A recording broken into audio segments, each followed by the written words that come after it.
The next Saturday is Scottish Cup final day, Celtic against Dundee United. But before we talk about the Cup, Roy, and about the Bannon tour coming, it's been pretty much stalemate, hadn't it? The first game, the second game, it looked as if nobody was going to win this match, did it? Yes, both teams played it very tight, and as you say, it looked as though both games are going to end up 0-0. Right, let's take a look at this. This is how Jock Brown described the goal that won the tie and, in fact, put you into the final. Bannon has now switched to the right for the moment for United. Delicate ball towards Gallagher. That's good control from Kevin Gallagher on the turn. Needs an accurate cross. Ferguson! The breakthrough for United. Maurice, there's been a lot of talk about this is what your fifth final. It's a tough one to win. How do you in fact see the match taking shape? What kind of game do you think it will be? I think it'll be a very entertaining game. Our previous matches with Celtic have been really good. At Tannadice they beat us 2-1 and scored very late on again. At Parkhead we beat them 2-0, and the other two games have been draws, but they've been interesting games. They've not been boring games. So I see Saturday being real interesting. Roy, I think entertainment is obviously very important. Do you feel that it will be an entertaining game finally? Well, us personally, we like to entertain the fans and we play an attacking style. And United have shown this year, against us in particular, that they can cause us problems. We're looking forward to the match. I think both teams will go out for a victory. I think everyone is. Right, gentlemen, thank you very much. We're looking forward to covering it live. Here's Hazel Irvin with the news desk. Thank you very much. Billy McNeill, whose agony was that Villa was clearly etched on his face, can remember happier days. Usual Billy McNeill will be up for this. There's McNeill to goal. The goal by McNeill. He also enjoyed that headiest of triumph, lifting the European Cup aloft. But the English experience ought to have made him an even better professional. Not all of the things that happened in were bad, and in fact the bulk of it was very good. But certainly the difficult period, the last period at Villa, it has helped make me personally a stronger person, and I really do think a better manager for that experience as well. Didn't particularly enjoy it, but I think like everything else, you've got to use whatever experience you have and use it to your benefit, and I have certainly done that. The two Dundee clubs share the same street. Dundee United used to fall under the shadow of their near neighbours, but the last decade has altered that. Well, they've certainly changed because they were very much the second club in the city of Dundee in those days. But, you know, I think from every footballing fan's point of view, they're certainly the number one now. Indeed, he's got them some mention in Europe as well. 14 years ago, when they first met in the final, Dundee United looked like overawed tourists and suffered. And there's a beautiful ball to Kenny Dalglish. Great chance for Dalglish. Here's Dixie Deans. It must be. It's there. What a climax to this game as Dixie Deans scores Celtic's third goal. The one team that I would always go to watch was Celtic, because they definitely approach games that's got to be won right from the start. Every game has got to be won from the start. And to think that they lost Mo Johnson and McLean at the early part of the season and have come up trumps with winning the league, and some of the performances have been magnificent. And to me, it's all to their credit. But the thing that I like also is the atmosphere in when we beat them, and we've beaten them quite regular. The directors are reasonably acceptable in that on the day they lost, and I have a great regard for Celtic. Even reserve games have been magnificent in recent years, but to be honest, they suit us because they attack so much, and Dundee United are definitely a far better team when other teams attacking. So I think that it's a backhanded compliment that they are magnificent, but they fall into our trap. What Jim McLean has fought tooth and nail against is being branded as provincial. But respect for the club has grown throughout the continent. So with even more European veterans in his side than Celtic, I put it to the Dundee manager that he would greatly rely on experience this Saturday. Well, I'll disagree with you again. I never like agreeing with the media anyway, but I think that I've always gone for experience on the day, and I can assure you one thing that I'll be changing this year is that there's no way that age will matter. If I feel that the best player is the younger player, he will play. I tried to protect, in particular, the likes of Kevin Gallagher, and played other experienced players last season, and also the game against Hearts, when I felt that it was ridiculous to throw a young player in a situation like that. Now, in hindsight, or it's easy now to look back and say, well, even experienced players didn't handle it. Maybe the younger players are better at handling that situation. And surely that was proved in that marvellous night in Barcelona when young John Clark's goal effectively deflated a rather posing Spanish defence.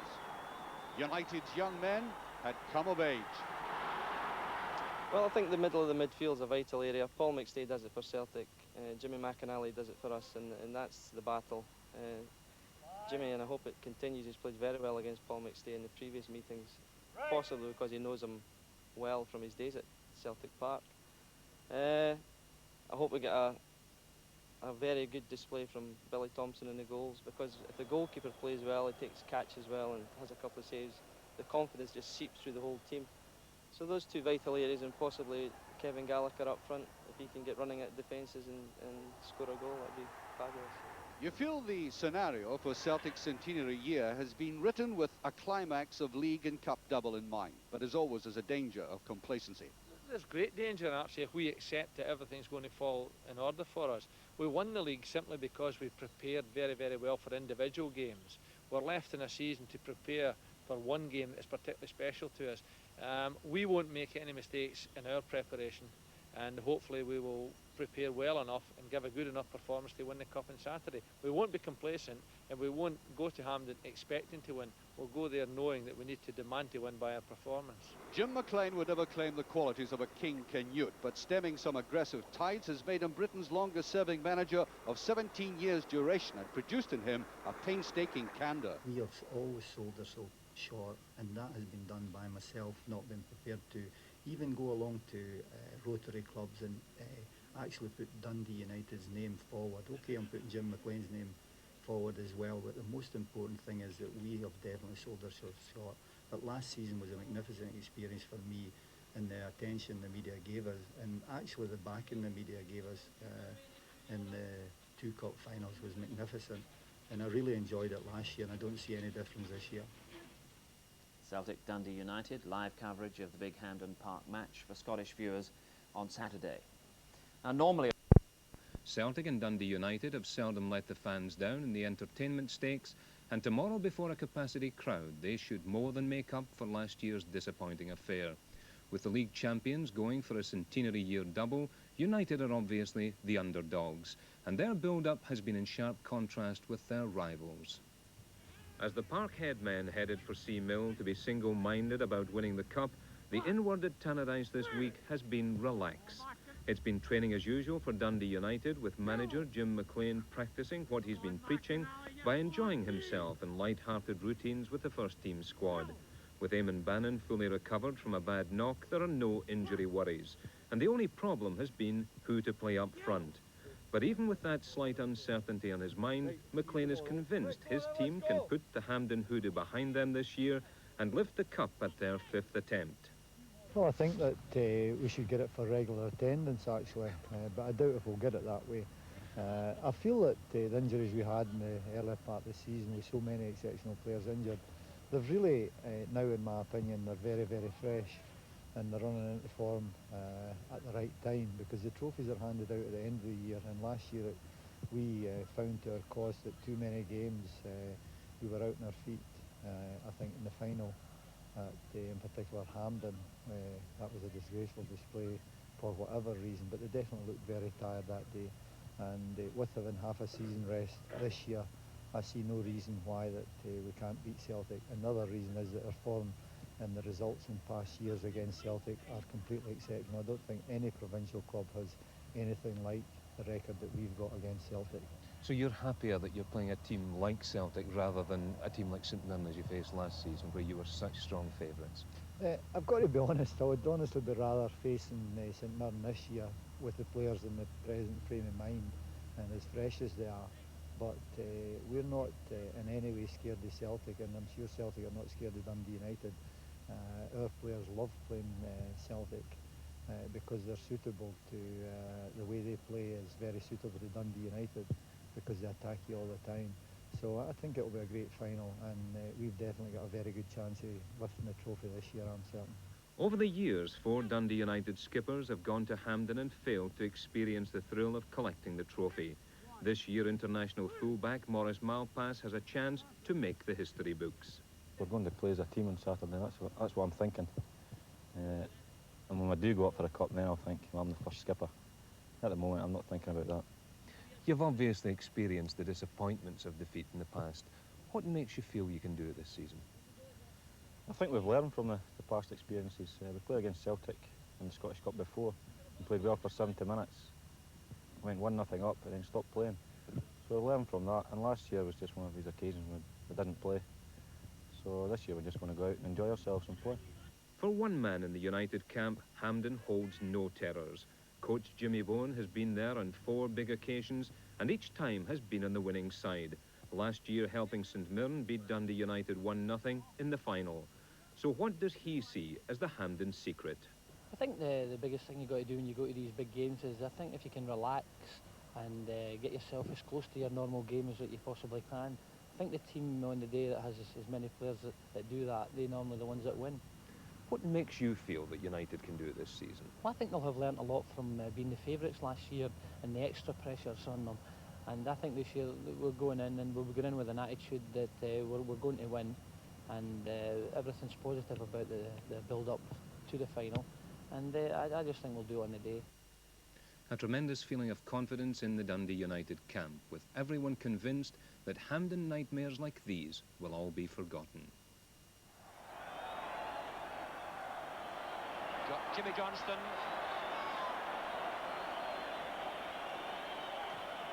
Callahan to Kenny Dalglish, a great ball. Dixie Deans. Deans scores.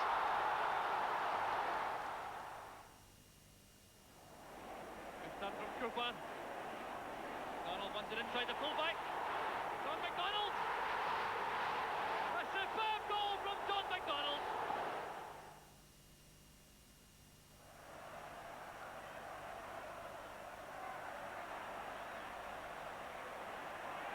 The head tennis, finishing with Hegarty's clearance, which Aitken returns. The header from McGarvey.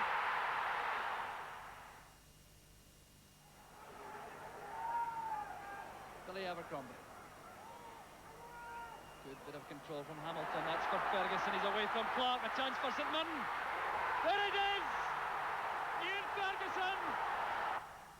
Celtic, however, are convinced that Billy Thompson will again be brought to his knees and that Roy Aitken will be the skipper who holds the cup aloft. They have had the slightly easier passage to the final, playing 5 games compared with Dundee United's 8, which included 2 tough ties against Dundee and Aberdeen. When asked who they thought would lift the cup, managers and players from other Premier League clubs said their heart said United, but their head said Celtic. Is that a view shared by former Celtic and Dundee defender Jim Duffy? Jim? Yeah, well, Alan, I think that Celtic will win it Saturday, but it's not really a heart rule in the head. I just think that the Celtic have been playing great all season, especially winning the league, and I think the winning the league actually took the pressure off Celtic. I think in their centenary of the year, everything was built up to win the league, but I think they'll play more relaxed, and really all the pressure's on United, having not won at Hampden before. Who do you see as the key players for Celtic? The key player, without a doubt for me anyway, is Paul McStay. I think everybody's already stated that. I'm sure Jim McLean knows that, and will be doing something to try and tie Paul down. But I think when he plays, then at his best, then Celtic generally follow suit. What about defences? Which defence would you expect to be the most sound? Well, on the day, I think United's experience and organisation is probably slightly better than Celtic's. But I think that Celtic's defence must take a lot of credit this season. A lot of criticism's been put forward to Celtic's defence over the years, but I think it's tightened up enough a lot this year. It's probably shown by their goals against column, and there's not really that much in it now. Different approaches by both clubs as far as build-up's concerned, United trying to be very relaxed. Which would you have favoured? Well, actually, I favour United's build-up. I think it's important to be relaxed. But Celtic's build-up's just a traditional build-up, going down to Seamill, which they always have done for the last 20, 30 years. I don't really know how long now. But I favour United's warm-up myself. I think it's better to be relaxed coming up to the game, and I'm sure that United players they'll be happier with that one. A prediction of the score? I think it'll be very tight, and I think it'll be 1-0 to Celtic. Jim, thank you very much. Thanks, Alan. Dundee United manager Jim McLean will keep his team under wraps until just before the kick-off, but confirmed that Kevin Gallagher will definitely play up front. Celtic too delay their line-up, but it's thought that Peter Grant will play. Finally, Hampden, here's Bill McFarlane. There's been an unprecedented clamour for tickets for the meeting of Celtic and Dundee United at Hampden. 74,000 will be inside the ground. More than 1 million will watch live television coverage. Celtic are there after defeats of Stranraer, Hibs after a replay, Partick Thistle and Hearts. Dundee United dismissed Arbroath, Airdrie, Dundee at the third attempt, and Aberdeen also at the third attempt. Hampden is putting on her face for tomorrow's party. The makeup's being applied in generous coats to hide the wrinkles betraying her age. 74,000 invitations have been issued, and the hosts have been through it all before.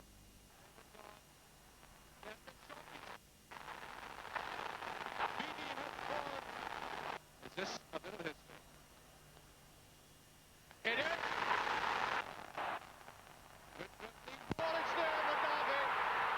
The United Party remember well what happened on that occasion and in last year's defeat by St Mirren.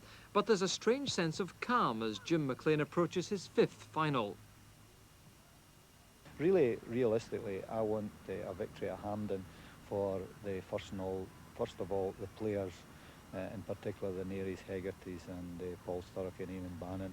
They have been magnificent servants, and they really are the main reason that Dundee United have been around winning trophies. Okay, I can still add that they're probably been the main reason that we've not won there as well, because for them, I think first and foremost, we'd love to win at Hampden, but secondly, the supporters have travelled through there far too often and not even got a performance from us. And on Saturday, I can assure you, we'll definitely be performing a lot better than we've done in the past, and I think that we've got a 50-50 chance of winning the Cup, and that really is being boastful from Jim McLean. Well, we had a disastrous start and all the injuries were picked up and people were writing us off as finished and over the hill, and everything was going against us, and we went out of Europe early on. So yes, I think it'd be delightful actually if it was to finish up with a victory. It took an Ian Ferguson header against Aberdeen to put United in the final after 2 replays. Celtic defeated Hearts at the first attempt, but they waited right until the dying minutes. We can't get it in. It's gone in. Mark McGee. That's a tantalising one. Goals given. Celtic have been preparing since Thursday at their favourite Ayrshire haunt. Billy McNeill, in his first season back at Parkhead, has already won the league. Now his aim is the double. The cup final is the ideal way to finish a season. It's a more glamorous competition in the league. It may not be as demanding, but it has its own little bits of drama and its own little bits of excitement. But more importantly, I think it's the cup final. I don't think there's a better way to finish the season, and obviously to win it finishes it in style for you. I think it's really important. It'd be a nice end to the season for myself and the club, especially the club centenary. They've already won the league. I think a wee bit of the pressure's off, and we can go into the game tomorrow knowing we've got something behind us and just really enjoy it. Your performances have been highlighted as one of the great reasons for Celtic's revival this season. Do you see it that way at all? I think it's a team effort. No, at the start of the season we all worked hard, a lot of new players, and we got it together early on in the season and we've kept it going, and we've just built from game to game, and I think that's the main thing this year. We're all working for each other. After today's training session, some players and manager took to the chilly waters of the Clyde estuary. And if today's antics are anything to go by, they intend to make a big splash at Hampden tomorrow. Both sides. Evening to you from Hampden Park here in Glasgow. Well, I have a Friday night question for you. What do Roger Moore, Susanna York, Arthur Montford and Jock Brown have in common? Well, the answer is that they're all on Scottish television tomorrow afternoon. The big lunchtime film is Gold, then Scott Sport Cup Final Special gets underway at 2:15. It promises to be a marvellous match, this 1988 Scottish Cup Final between Celtic and Dundee United. And just consider how the two teams got here. Well, Celtic looked as if they were out the Scottish Cup in the semi-final against Hearts when Brian Whittaker, in the 60th minute of a tremendous game, gave Hearts the lead. Then back came Celtic, and with only 2.5 minutes to go, they were trailing by 1-0. Then in a fast and furious finish, Mark McGee got the equaliser, and it looked as if a replay was certain. However, Celtic had other ideas, and Andy Walker, just 30 seconds from the full-time whistle, was there to score what proved the winning goal. Final score, Celtic 2, Hearts 1. The other semi-final was a much more protracted affair between Aberdeen and Dundee United. In fact, it took 3 games to settle the destiny of this one, and at the end of the day, it was an old-fashioned cross and goal that did the business. Jock Brown describes the action. Bannon has now switched to the right for the moment for United. Delicate ball towards Gallagher. That's good control from Kevin Gallagher on the turn. Needs an accurate cross. Ferguson! The breakthrough for United. So it's Dundee United and Celtic in tomorrow's final, and it's difficult to say at this stage who's going to come out on top, because Celtic come to the match as league champions, of course, and for Dundee United, well, this is their 5th Scottish Cup final under Jim McLean, and they still haven't won one. Well, Alex Ferguson will be joining Jock Brown in a commentary position above me here at Hampden Park, and I'll be in the studio with special guests Andy Gray and Davy Provan. It promises to be a marvellous day's entertainment. The movie first of all, then Scott Sport Cup final special, previewing the big match live, and that's at 2:15.